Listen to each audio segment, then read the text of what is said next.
몇 년 전 힙합 씬에서 나온 플렉스라는 말이 유행하며 국민적인 밈이 됐습니다. 플렉스란 분화, 귀중품 등 자신의 소비를 과시한다는 의미의 속어인데요. 요즘에는 자신을 위해 큰맘 먹고 비싼 것을 사거나 할 때 플렉스 했다며 사용하곤 하죠. 하지만 국가 단위의 지나친 플렉스로 그야말로 나라를 말아먹기 직전으로 몰고 간 사람들도 있는데요. 밤늦게 보는 궁금한 이야기. 오늘의 주제는 사치와 부패로 나라의 망조를 불러온 국가원수 탑3입니다. 부패와 사치는 인류의 역사가 시작된 이래로 늘 괴를 같이 하며 존재했던 것들이죠. 역사적으로 나라의 수장들은 수백 수천 년 동안 신하들의 부정부패와 사치를 경계했습니다. 그런데 오늘날에는 본인의 부패와 지나친 사치로 국가가 막장 태클을 타게 만든 수장들도 많은데요. 오늘은 그중 세 사람을 소개해드릴까 합니다. 그 첫 번째는 우리에게도 매우 친근하죠. 북한의 최고 지도자 김정은입니다. 김정은이야 우리나라에서는 모르는 사람이 없죠. 국제사회에서 이 나라 저 나라를 도발하며 무기 개발과 군사력에 투자하는 독재자의 이미지가 굳어져 있죠. 사실 그는 개인적인 사치도 어마어마한 수준에 달합니다. 남자라면 누구나 차의 로망을 가지듯 그도 자동차의 로망이 많았는지 고가의 외제차를 다수 보유하고 있다는데요.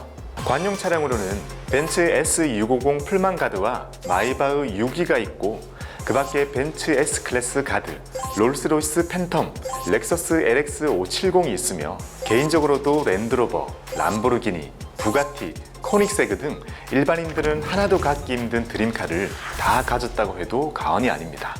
그 자동차들의 가격이 무려 총합 200억 원에 달한다고 하네요. 특히 2017년 열병식에서 탑승했던 벤츠 S650 풀만 가드는 대략 60에서 200만 달러로 알려졌는데요.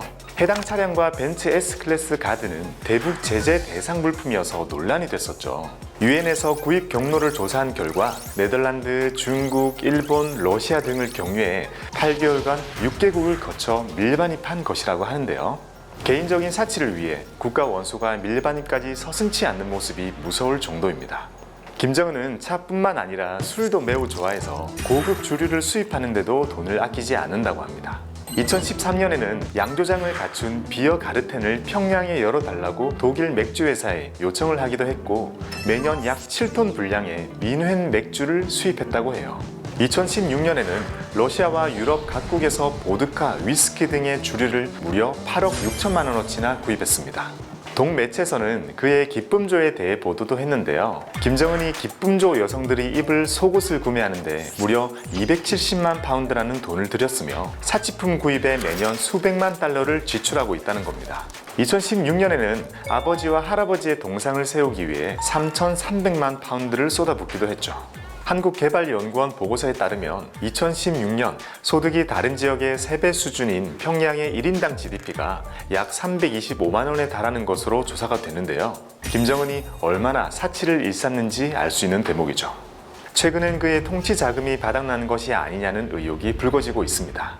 조선일보 보도에 따르면 2018년만 해도 북한의 사치품 수입액은 1억 3,788만 달러에 달했는데 2020년엔 약 2,512만 달러에 그쳤기 때문인데요.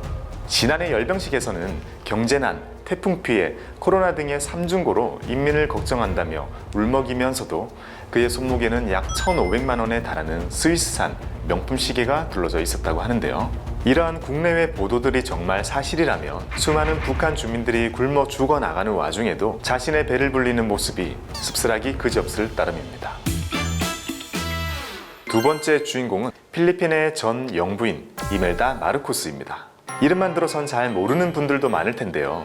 이멜다는 무려 93세의 나이로 현재 필리핀의 하원 의원이며 전 대통령인 페르디난드 마르코스의 아내입니다.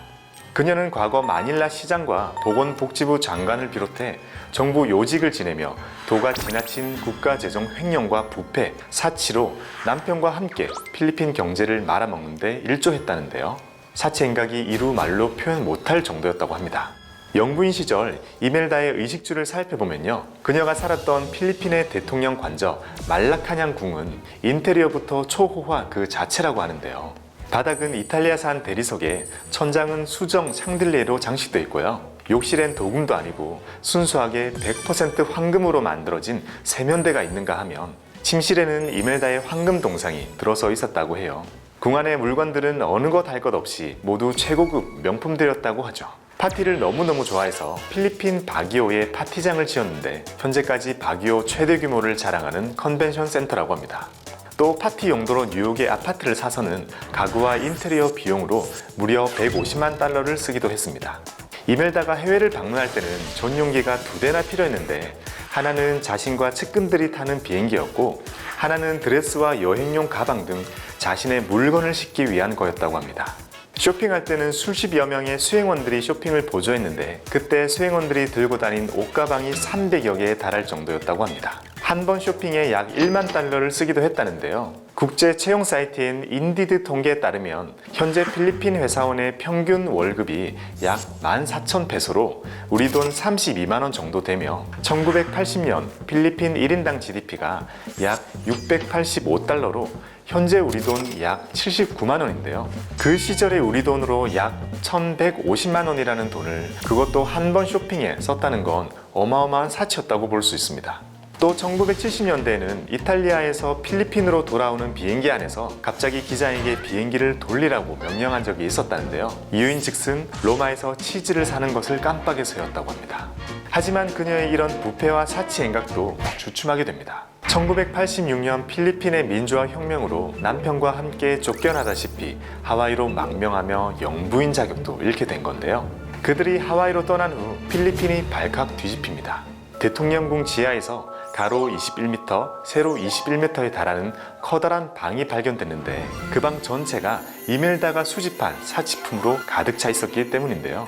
방 안에는 명품 브랜드 구두가 3,000여 켤레에 수백 벌의 명품 의상, 최고급 브랜드 속옷 4,000여 장을 비롯해 방 한쪽에는 명품 가방이 셀 수 없을 정도로 쌓여 있었다고 하며 아직 가격표도 떼지 않은 새 물건도 많았다고 합니다.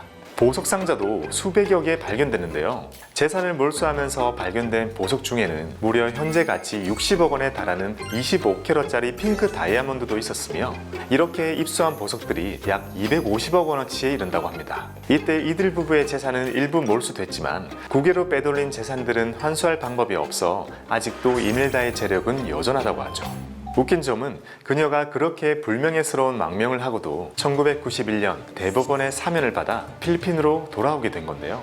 안 그래도 부유하던 그녀는 이멜다 컬렉션이라는 패션 브랜드를 런칭하고 사업에 뛰어들면서 이전보다 더욱 부유해졌다고 합니다. 거기다가 아직까지도 쭉 정치활동을 하며 건재함을 과시하고 있는데요. 과거사에 대한 사과 하나 없이 하원 의원 3선에 성공한 겁니다.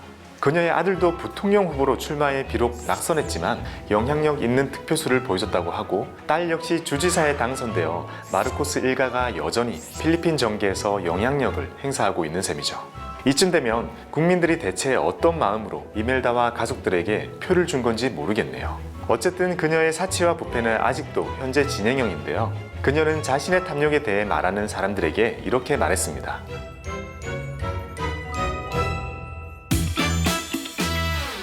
지난 8월 국제정세에 큰 영향을 미친 사건이 하나 있었죠. 바로 20년 만에 탈레반이 아프가니스탄 정부를 다시 점령한 사건입니다.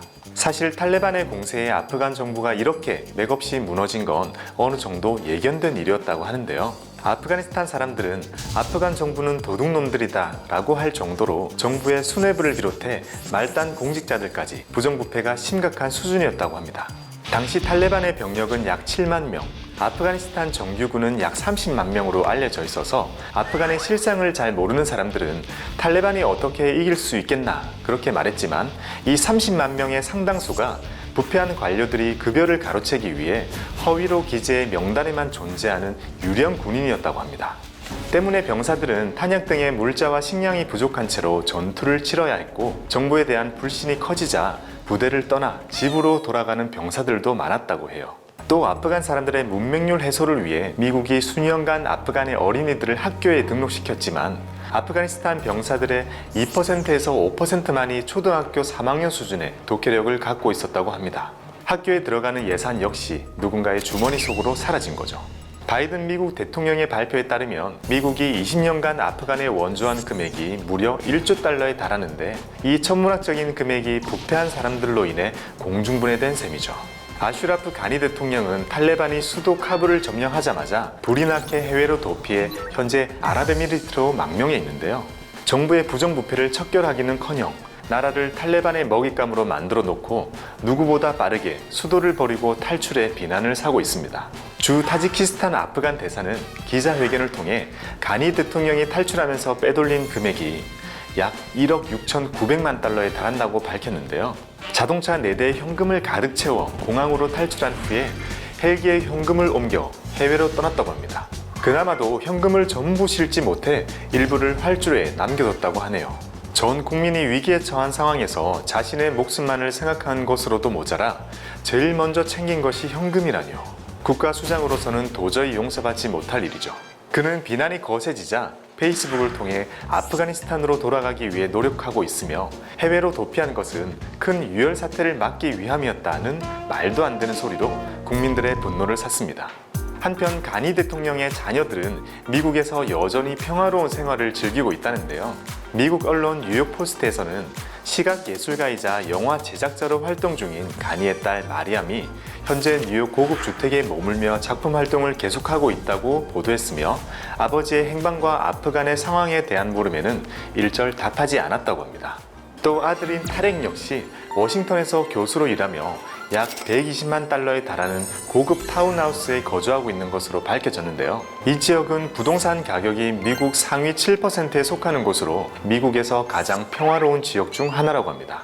IMF에 따르면 현재 아프가니스탄 1인당 GDP는 뒤에서 순위권을 달리고 있고 유엔에서 지정한 세계 최빈국 중 하나입니다. 사람들은 다른 국가에서 지원해준 자금이 반이라도 제대로 쓰였다면 적어도 남아시아, 중앙아시아의 다른 국가들보다는 잘 살았을 거라고 한탄합니다. 국가의 안정과 국민의 행복을 첫 번째로 생각하는 것은 그 어떤 지도자에게든 요구되는 것일 텐데요. 그렇다면 국가의 수장으로서 국민들에게 보여줘야 할 능력은 무엇일까요? 밤늦게 보는 궁금한 이야기, 지금까지 이야기스트 박곰이었습니다. 오늘 이야기가 즐거우셨다면 잠들기 전에 구독과 좋아요 그리고 알림 설정 부탁드립니다.